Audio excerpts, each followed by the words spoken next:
जैसे प्रोग्रेस, जैसे आप थोड़ी देर पहले बता रहे थे हमारी इस शुरू करने से पहले कि भाई आप कोई रेड सी लाइसेंस लेने वाले हो, तो थोड़ा उसके बारे में हमारे जैस करो। ओके, सो कनाडा में बेसिकली आप कोई भी स्किल्ड जॉब कर रहे हो, उसके लिए आपको सर्टिफिकेशन एक नेसेसरी पार्ट है आपकी जॉब का, आपके करियर का एक नेसेसरी पार्ट है सर्टिफिकेशन होना। हमारी फील्ड में मेंटेनेंस में हमारे लिए होता है एक इंडस्ट्रियल मिलराइट, उसका कोड है 433A। ओके। राइट। और उसके लिए दो दो तीन ऑप्शंस होती हैं, ओके। जिसमें से सबसे पहली ऑप्शन बच्चों के लिए होती है, जो स्टूडेंट्स इंडिया हैं अगर उनके पास ऑप्शन है ये चूज़ करने के लिए, if they want to go for mechanical field, तो उनको मैं बताना चाहूँगा कि try to get into a millwright course itself.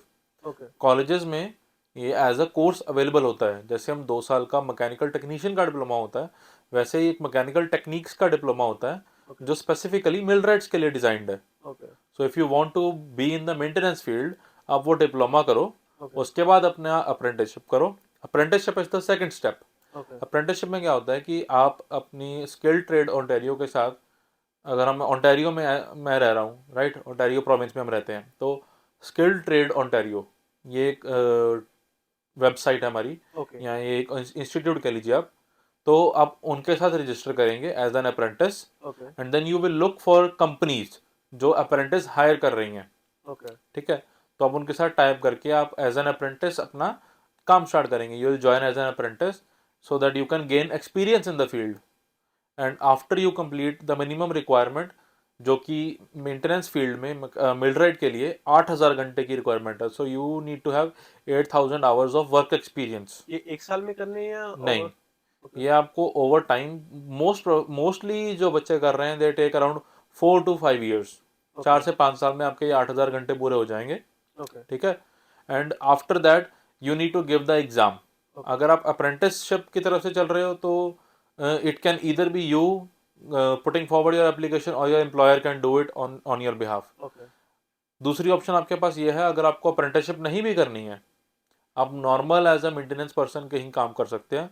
And after you are done with the minimum hours, आप एक ट्रेड इक्वलेंसी एग्जाम असेसमेंट कर सकते हो। Okay. So what you do is basically आप अपने किसी भी सुपरवाइजर से जो एक मिलरेट लाइसेंस होल्डर है, राइट, उनसे आपने अपनी ड्यूटीज चेकआउट करवानी है। So there is this list, आपको वो लिस्ट वेबसाइट पे मिल जाएगी। तो उस लिस्ट में ड्यूटीज मेंशन्ड होती हैं कि एक मिलरेट की क्या क्या ड्यूटीज हैं। सो आप उस लिस्ट को लेके जाओगे अपने बॉस के और सुपरवाइजर के पास। अब उनको बोलोगे कि this is my these are the duties that I know how to complete, right, I know how to complete these task. तो आप उनसे टिक मार्क करवाओगे, he will sign it off, and then आप उस ड्यूटीज़ के checkbox को and your own job letter and the required documents, जिसमें आपकी, if I am not wrong, दो आपकी आईडीज जाएंगी, एड्रेस प्रूफ जाएगा, and then your education as well. So okay. All that आप एक सिंगल बंडल बना के आप स्किल ट्रेड्स ओंटारियो को सबमिट करोगे, okay. To let them know that this is my experience and I want to challenge the exam. Okay.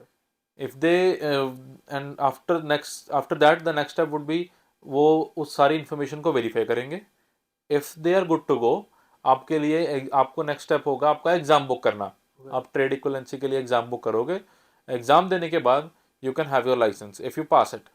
Okay, तो ये license सिर्फ ओंटारियो में वैलिड है या हर प्रोविंस में? Okay, so millwrights are of two types basically. एक होता है red seal millwright license, एक होता है जर्नीमैन मिल राइट लाइसेंस।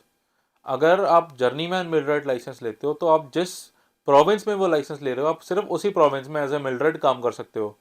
लेकिन अगर आप रेड सील लाइसेंस ले रहे हो तो you can work in any province, regardless आप कहीं भी जा रहे हो। सेकंड थिंग, अगर आप पहले जर्नीमैन लाइसेंस भी लेते हो, you can still go for a red seal license. There is an exam for it, आप वो एग्जाम क्रैक करो and you can upgrade yourself to a red seal licence.